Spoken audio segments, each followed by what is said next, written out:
அனைவரையும் சுவையான வாழ்க்கைக்கு வரவேற்கிறேன்.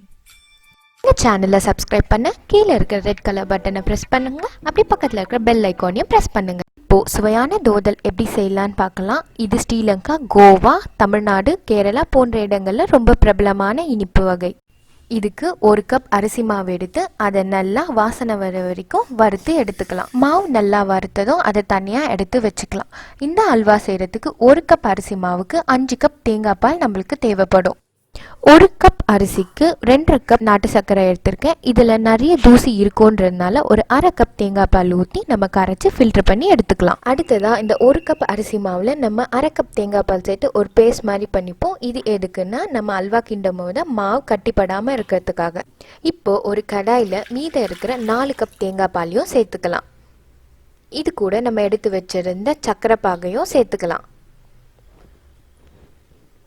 இதை நல்லா கலந்து விட்டுட்டு நம்ம பேஸ்ட்டாக செஞ்சு வச்சுருந்த அரிசி மாவையும் சேர்த்துக்கலாம். இது எல்லாத்தையும் கட்டிப்படாமல் நல்லா கலந்து விட்டுக்கணும். இப்போது இது பார்க்க தண்ணியாக இருந்தாலும் இது போக போக கெட்டிப்பட்டுடும். இந்த அல்வா செய்கிறதுக்கு நம்மளுக்கு குறைஞ்சது 40 நிமிஷம் தேவைப்படும். இதை நல்லா கைவிடாமல் கலந்துட்டே வரணும். இப்போ ஹல்வா நல்லா கெட்டிப்பட்டுருச்சு. இதுக்கு தேவையான நெய் சேர்த்துக்கலாம். இதுக்கு மொத்தம் 4 டேபிள் ஸ்பூன் நெய் தேவைப்படும். அதை ஒவ்வொரு டேபிள் ஸ்பூனாக நம்ம படிப்படியாக சேர்த்துக்கலாம். ஒரு டேபிள் ஸ்பூன் நெய் சேர்த்ததும் அதை நல்லா கலந்து விட்டுக்கலாம். இந்த மாவு நல்லா உறிஞ்சி எடுத்ததும் அடுத்த டேபிள் ஸ்பூன் நெய் சேர்த்துக்கலாம்.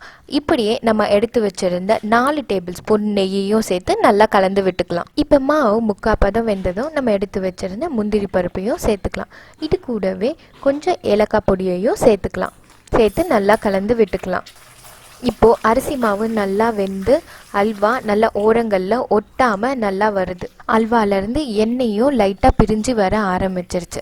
அல்வா ரெடி ஆயிடுச்சுன்னு எப்படி கண்டுபிடிக்கிறதுனா, நம்ம சேர்த்த நெய் எல்லாமே அப்படி அல்வாலேருந்து பிரிஞ்சு தனியாக வரும். அதை நீங்கள் ஒரு ஸ்பூன்லேயே எடுத்துக்கலாம். அந்த அளவுக்கு நல்லா பிரிஞ்சு வந்துடும். அவ்வளோதான், நம்மளோட அல்வா ரெடி ஆயிடுச்சு. இப்போ இதை ஒரு நெய் தடவின பாத்திரத்தில் மாற்றிக்கலாம்.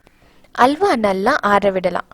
அல்வா நல்லா ஆறினதும் நம்ம சேர்த்த நெய் அப்படியே மேலே இருக்கும். அதை தனியாக ஒரு கப்பில் நம்ம ட்ரான்ஸ்ஃபர் பண்ணிக்கலாம். பார்த்திங்களா, நம்ம சேர்த்த நெய் எல்லாமே வந்துடுச்சு. இப்போது இதை சின்ன சின்ன துண்டுகளாக கட் பண்ணி நம்ம எடுத்துக்கலாம். நம்மளோட சுவையான தோதல் ரெடி ஆயிடுச்சு. இது நம்ம சேர்த்த தேங்காய் பாலில் இருந்து வர தேங்காய் எண்ணெய் வாசனையோட நாட்டு சர்க்கரையோட சுவையோட ஒரு நல்ல காம்பினேஷனாக இருக்கும்.